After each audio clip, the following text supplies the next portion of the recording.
حضرت ابن مسعود رضی اللہ تعالیٰ عنہ فرماتے ہیں کہ میں نے نبی پاک صلی اللہ علیہ وسلم کو یہ فرماتے سنا، جو شخص ہر رات کو سورہ واقعہ پڑھے گا اسے ہرگز فاقہ نہیں آئے گا، ہرگز فاقہ نہیں آئے گا۔ جو رات کو سورہ پیر صاحب سے بھی تویز لینا چاہیے، پر جو تویز نبی پاک دے وہ بھی لینے چاہیے۔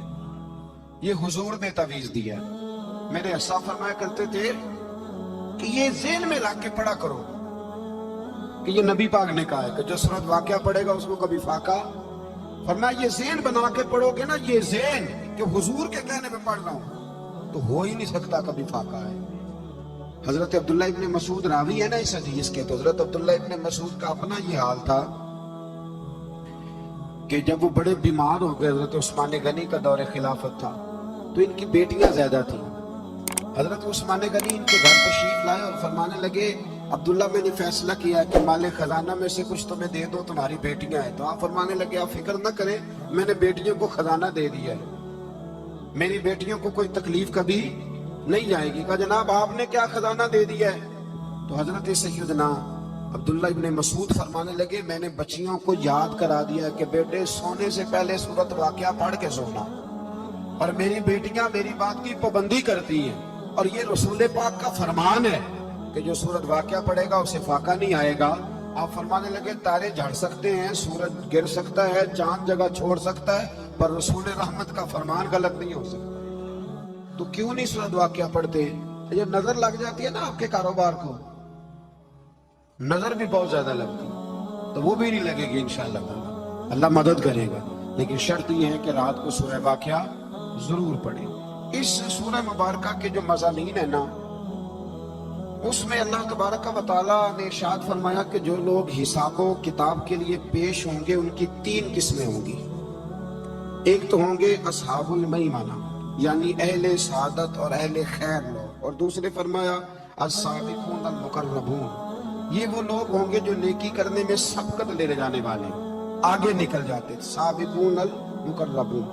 اور تیسرے فرمایا اصحاب المشأمہ، یہ بد نصیب لوگ ہیں جو جہنم میں جائیں گے۔ یہ 3 قسم کے لوگ ہیں۔ دعا فرمائے اللہ ہمیں ان میں بنا دے جو نیکی لے جانے میں سبقت کرتے، جو سب سے آگے بڑھ کے جب تک 50 لوگ نیکی نہ کر لیں ہم نیکی بھی نہیں کرتے۔ 50 بندے نہ جب تک نیکی کر لیں، پتہ نہ چل جائے کہ سارے لوگ ادھر جاتے ہیں، تب ہم شروع کرتے ہیں۔ ویسے بھی آج کل نیکی پہ تو خرچ ہی نہیں ہوتا، آج کل تو ذاتی شہرت پہ، ذاتی تعلقات پہ خرچ ہوتا ہے۔ افطاریاں تو سیاسی، پارٹیاں تو سیاسی، اور بڑا بڑا عجیب رنگ ہے لوگوں کا، میرج ہال میں افطاری کراؤ، اور اس افطاری میں جو بہترین کام ہوتا ہے وہ تصویر سازی ہوتی ہے، چونکہ ہم نے بڑی کرا کے اپنی بیٹھک میں بھی لگانی ہوتی ہے۔ میں نے پہلے بھی ایک دفعہ آپ کو بتایا تھا کہ یہ کمزوری کا احساس ہے، کمزوری کا احساس کبھی اپنے آپ کو پیدا نہ ہونے دے۔ مسلمان اثر قبول کرتا نہیں، مسلمان اثر دیتا ہے، دوسروں پہ چھوڑتا ہے، تو کمزوری سے باہر آ۔ اسی سورہ واقعہ کی آیت نمبر 77 سے قرآن عظیم کا ذکر ہے کہ یہ کتاب لوح محفوظ میں ہے، اور اس کتاب کو صرف پاک لوگ ہی چھو سکتے ہیں۔ قرآن کو ہاتھ کون لگائے گا؟ پاک لوگ۔ جب تک پاک نہیں ہوگا اس کو ہاتھ، بعض جگہ خواتین کی حالت نہیں ہوتی قرآن مجید کو ہاتھ لگانے والی، تو کہتی ہیں جی نہیں ہمارے لیے درست ہے۔ آپ کے لیے کیسے درست ہے جی؟ جب اللہ نے مطلق کہہ دیا ہے، مطلق، کہ کوئی ناپاک اس کو ہاتھ نہ لگائے۔ ہاں بعض جگہ پہ زبانی کچھ چیزیں پڑھنے کی اجازت ہوتی ہے، لیکن قرآن مجید کو بس یہ قرآن کی نص ہے، جو ناپاک ہوگا وہ قرآن مجید کے قریب، بلکہ بڑی مزیدار بات ہے۔ حضرت عمر فاروق رضی اللہ تعالیٰ عنہ کہتے ہیں کہ میں تو تلوار لے کے معاذ اللہ حضور کو شہید کرنے کے لیے نکلا تھا، تو میں جا رہا تھا دار ارقم کی جانب، تو کسی نے مجھے کہا عمر کہاں جا رہے ہو؟ میں نے کہا میں آج شہید کروں گا، معاذ اللہ قصہ ختم کروں گا۔ تو کہنے لگے گھر جانا، تیری بہن بھی کلمہ پڑھنے لگ گئی، پہلے اسے تو ختم کر لے۔ تو حضرت عمر فاروق فرماتے جب میں وہاں آیا تو میری بہن اور میرا بہنوئی گھر میں چھپ کے قرآن مجید پڑھ رہے تھے، چھپ کے۔ میں نے دستک دی، اب دستک دی، بہن بولی کون ہے؟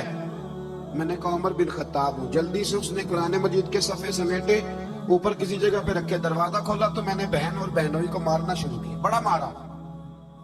تو کہتے ہیں میں نے بہن کو مارا تو خون نکلا اس کے سر سے، تو کہنے لگی عمر اتنا تیرا دل کرتا ہے تو مار۔